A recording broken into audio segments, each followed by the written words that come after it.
Hello guys, welcome back to another episode of How to Excel. So today we're going to take a look at Excel in performing some data analytics function. So first of all, the first function we're going to look into is data tables. So as we can see here, there is some kind of sales report for a bookstore. So let's say the bookstore have 100 books and we sold this 100 books, 60% of these 100 books for a higher price.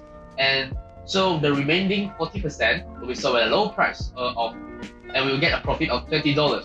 So the total profit is the sum of this multiplied by this and this multiplied by this. So we get a total of 3,800. So this is the formula over here. So the first thing you want to set up for the data tables is to have this total profit set up properly. So the second thing is we're gonna take this, we're gonna enter different percentage, 60, 70%, 80%, 90, and 100%. So and the total profit is over here, we can equate this one. So after that, we're gonna highlight this one and navigate to data, what if analysis. So over here, we can choose data table. So the column input cell, we're gonna pick 60% over here. And so this is the result where you can see that if we sell 60% of a book at a higher price, we'll get 3,800 as profit. So, but if we sell 90% at a higher price, and we'll get 4,700 profit. So meaning that we sell 90% of the book in a higher price and we sell 10% in a lower price. So as you can see, data table is very convenient as we can generate many percentage in a very easy way without manual calculating. So besides one variable, data tables can also take on two variables. So let's see, we have another version of the bookstore sales report over here. So we can see that the highest price is $50, and so this one is similar to previous results. So just make sure that the formulas is being set properly. So this one is being equated to this one. So now we can see that there's three price tags over here. So what does this mean is that if this 60% is being sold at $50 and 60% sold at $60 and 60% sold at $70, what is the profit that we're gonna get? So we just highlight this one and then the same data table. So row column input cell, right now we're gonna pick this, and the column input cell we're gonna pick this. Voila! So we can generate the data table according to different price sold at different percentage. Clearly, data tables is a very convenient tool where we can get data almost instantly. But we're not done yet with what if analysis, so we will continue to go on to goal 6. Right here, I have a report card where the final grade is the average of all of the exams being taken. So how do we use goal 6? So first of all, we need to use the what if analysis and navigate to goal 6. So the set cell is this one. We want to set this cell to value, let's say, we want to make this value 70.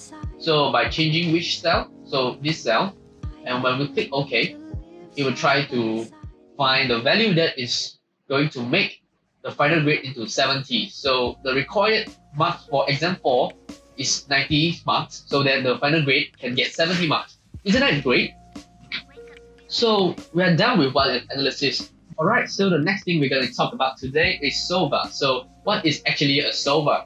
It's better explained with a problem. So today, let's say I have a transportation problem over here. I'm a factory and I have customers that I want to deliver products to them. So I want to calculate so that I can optimize, I can get a minimum cost to deliver all the products to my customers. So we need to solve this model. So we need to go to get the solver add-in first.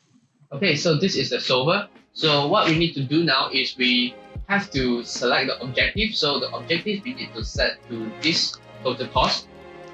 So what we need to optimize, we want to set it to minimum. So by changing the variable cells over here.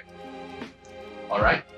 So now we need to add a constraints. So this total in must equals to the demand of each customer, and the total out must equals to the supply of each factory.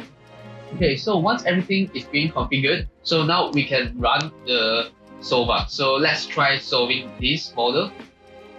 Okay, so over here we can see that solver have already found a solution. It says solver found a solution all constraints and optimally satisfied. So we can just choose to keep the solver solution. Alright, so that's it for solver. So we'll take a look at the last tool we're going to introduce today. Is the data analysis tool pack just now we have already installed alongside with the solver. So what is data analysis tool pack? It is an add-in for Excel. It contains many of the data analytics tools like t-test and correlation. So we will go through these two today with you all. So what I got here is a set of data.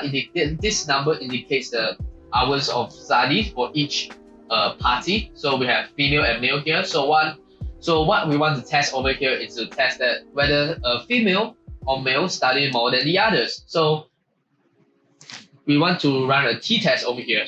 Alright, so this is a data analysis tool pack what will show up. So you can see that there's many analysis tools we can choose from, but today I'm going to show you a t-test. So we need to use t-test sample assumption of unequal variance. Is over here, so we click OK. Okay, so right now another window just pop up, so we need to select the variable one range, which is this one. Alright, so another one is a variable tool range. We're gonna select this one.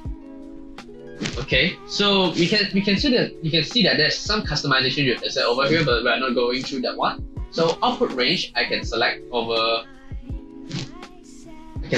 here. So maybe I'll select here and I press OK. So this is the result being generated. So you can see that we can carry out t-test simply in Excel. So we're moving forward to another test we're going to cover, which is correlation. So let's say today I have this set of data. So I have three variables over here, A, B, and C. So you can see that with different value of A, it will have different value of B and C. So we want to find that what is the correlationship between these three variables. So the same thing, we need to navigate to data analysis.